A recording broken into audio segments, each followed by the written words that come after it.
Hello everyone, today we're starting Unit 2, Game Product Initiation. We'll begin by understanding that every game starts with a creative idea. And our goal for this unit is to learn how to plan, design, and prototype that idea effectively. We'll do this by focusing on three core phases: initial planning, concept creation, and prototyping. And let's dive into the first phase, initial planning. The key message here is that planning is non-negotiable without structured process and a central document called a game design document, GDD. Projects can quickly become chaotic and fail. Before you start, you must answer the fundamental questions about your budget, team, and tools. Slide number 5. So, slide number 5 is initial planning. So, on initial planning, anyone with hands-on experience in the video game industry knows one simple truth that game development projects can quickly become chaotic without an organized process. Key details may fall through cracks, putting the entire project at risk. So, sa initial planning, the foundation of any successful projects begins with proper planning. So, will be uh, the first step is to draft a game design document or GDD. Yung this document serves as the blueprint of your game and outlines everything from vision to execution. Uh, at this stage, you should focus on next slide, proofing your game concept. Proofing your game concept, ensuring the core idea is fun, if it is feasible and unique, how unique your game is. So here, under here is defining the budget and technical capabilities. You will define the budget and the technical capabilities that you have. What resources are available? Can your team realistically build it? Next is selecting the game engine and supporting tools. What game engine will you be using? Kung if it is Unity, Unreal, Godot, or other platforms. So, uh, who will who will be responsible for what? So, you're assigning responsibilities, clarifying who is accountable for design, programming, art, animation, sound, and testing. So, what is our estimate development time frame?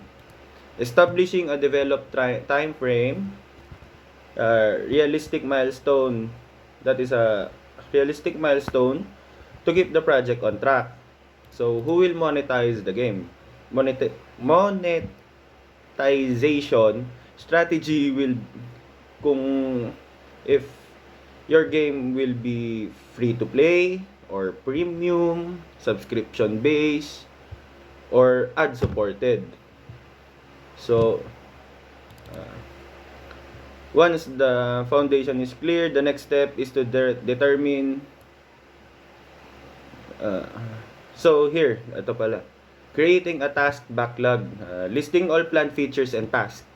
So, once the foundation is clear, the next step is to determine your game requirements. Each feature needs to be broken down to its specific task. For every department, programming, art, and so on, a helpful technique at this stage is writing user stories, short statements describing features from the player's perspective. For example, as a player, I want to collect item that I can upgrade. My character, as a player, I want to respond I want quick response on this action, like that. By documenting the requirements through user stories, team can the team can ensure the focus stays on delivering a fun and engaging player experience while keeping development structured and measurable. And So, dito naman tayo sa slide number 8. So, initial planning. Put together a production schedule. So, in the initial planning stage, we create production schedule by listing all tasks, prioritizing them, and assigning responsibilities. We can use tools like Micro or Lucid charts to organize overflow, and it's important to keep the game development plan and design document updated as the project progresses.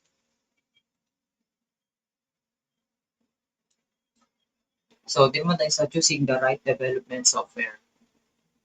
When it comes to choosing the game development software, there's no single best choice. It really depends on what kind of game we're making, how big the project is, or our skill, our experience, the size of our team, and even more, our budget.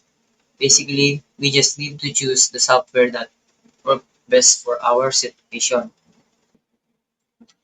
So, ito naman tayo sa video game design. So in game concept creation, the role of the game designer is to take lead and come up with the main idea of the game. Jesse Shell, a well-known game developer designer, says that game design is basically deciding what a game should be. And to figure that out, designers need to make hundred or even thousand small decisions that shape the final game. Game design versus game development. Game design is a subset of game development. It refers to the conceptual and creative side of things, the initial vision, the mechanics, the story, the characters, the locations, and so on. On the other hand, game development is a broader term that covers game design and additionally includes the technical implementation of the game concepts using game development software, includes the entire game production pipeline. Game design process. The game design process varies from studio to studio. It could be indie or a triple A game studios. It starts with a GDD. A new game development project is kicked off by creating a game design document or GDD. So what is a GDD? A game design document is where you put all your ideas, the mechanics, and everything into a document so that you can follow it for your production later. A GDD usually includes executive summary, which includes the game concept, the genre, target audience, project scope, and etc. Another is the gameplay. It involves the objectives, game progressions, in-game GUI or graphics, user interface, and etc. Another is the mechanics, how the player works or moves. It includes the rules of the game, the combat system, and the physics. Another thing is the game elements. It includes the world building, story, characters, locations, level designs. And lastly, assets. It includes the game character spreadsheets or sprites, 3D models, audio, music, and sound effects. How to write a GDD. First one is keep the game documentation lightweight. Only put the relevant and important things into a document so that it can be easily focused or you can pinpoint all the problems or the things that you need to do. Write the GDD collaboratively. Make sure that you keep in sync with your designers, programmers, or your developers. The GDD should evolve together with the project. You should update it daily if there is a minor or major problems that occurs. Also use visual aids. Don't put text all the way to your GDD. Also use images to make sure that the visual or the information can be processed properly or easier to process. No two game documents will be the same. Everyone has different opinions or different ideas.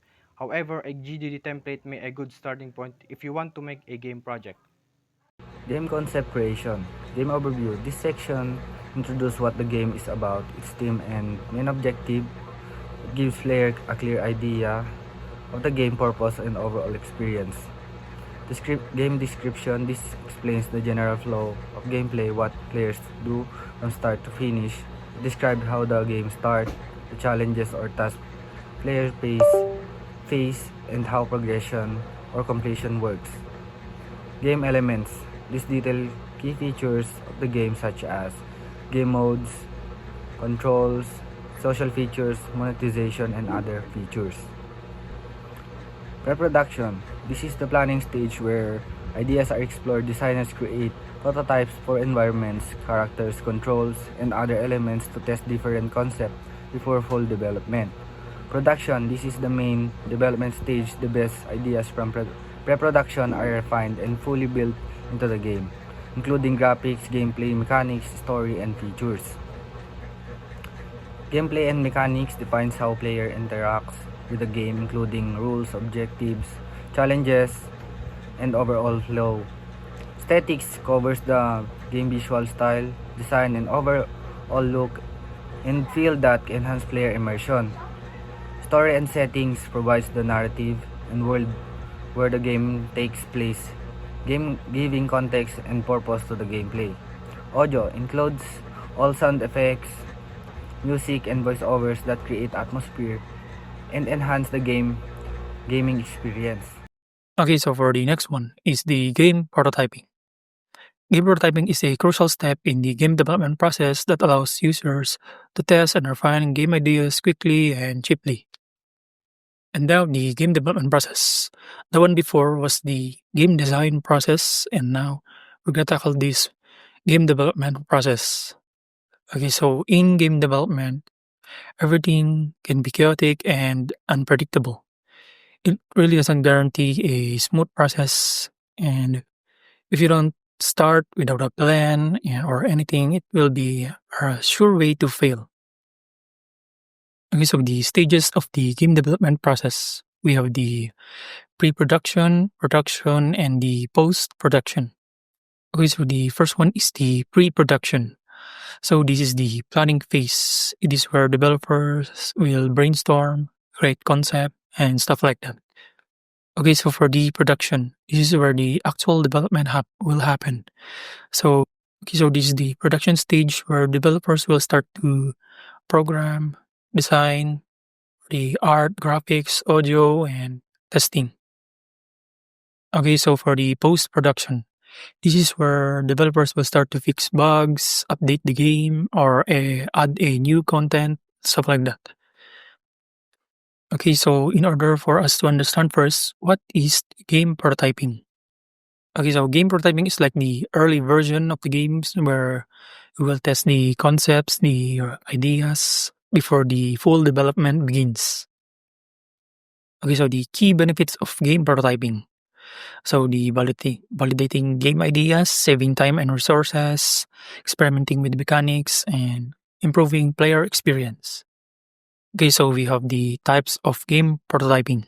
Okay, so the first one is the paper prototyping, which is a cheap and low-cost way of testing the game mechanics. Okay, so the next one is the rapid prototyping. It involves quickly creating a digital prototype that can be refined and tested within a short period of time. Okay, so the next one is wireframing. Okay, so wireframing involves outlining the game's interface, navigation, and user experience. Okay, so the last one is the gray box prototyping. It's also known as the white box or blackout prototyping. It involves creating a rough 3D version of the game environment. So we are in prototyping a game, a step-by-step process. Creating a game prototype involves several essential steps that help transform your game idea into a playable version. So first step, define the core concept. Start by identifying the main idea or gameplay mechanic you want to test. Second, sketch out initial ideas. Create rough sketches or wireframes to visualize your game structure, layout, and flow. Step 3, choose the right tools. The goal is to build a basic version of your game that is functional enough to test the gameplay mechanics. Step 4, develop the basic gameplay. Start building your prototype by coding the core mechanics. Implement simple controls, basic interaction, and essential features that define your game. Step 5, Test and gather feedback. Playtest the prototype and involve others like friends or fellow developers to get initial feedback. Step 6. Iterate and refine. Based on the feedback, make necessary adjustments to the game mechanics, controls, or layout. Step 7. Evaluate feasibility. Use this evaluation to decide whether to improve or to move forward with full development or go back to the drawing board. And last, the prototype. If the prototype meets your expectations, you can showcase it to stakeholders, team members, or potential investors. A strong prototype serves as a proof of concept and helps gain support for further development. So we have the best practices for game prototyping. Number 1, start small. Focus on core mechanics and keep the prototype simple. Number 2, iterate quickly. Make fast changes based on feedback. Number 3, use the right tools. Choose prototyping tools that are easy to use and fit for your project needs. Number 4, test often. Regularly play test your prototype with real users to gather feedback and refine the game experience. Number 5, focus on fun. Ensure that the core gameplay is enjoyable. The prototype should capture the fun factor even without polished graphics or full features. And lastly, number 6, stay open to feedback. Be open to criticism and willing to pivot based on feedback from testers and team members. So, lastly, for the conclusion of our report, game prototyping is an essential practice that allows game developers to test ideas, gather feedback, and improve the designs before diving into full-scale production. From paper prototypes to rapid digital builds, each type of game prototype serves its purpose in refining gameplay and enhancing user experience. By focusing on key aspects like simplicity, clear objectives, and player feedback, prototyping a game helps developers avoid costly mistakes and create engaging, well-designed games.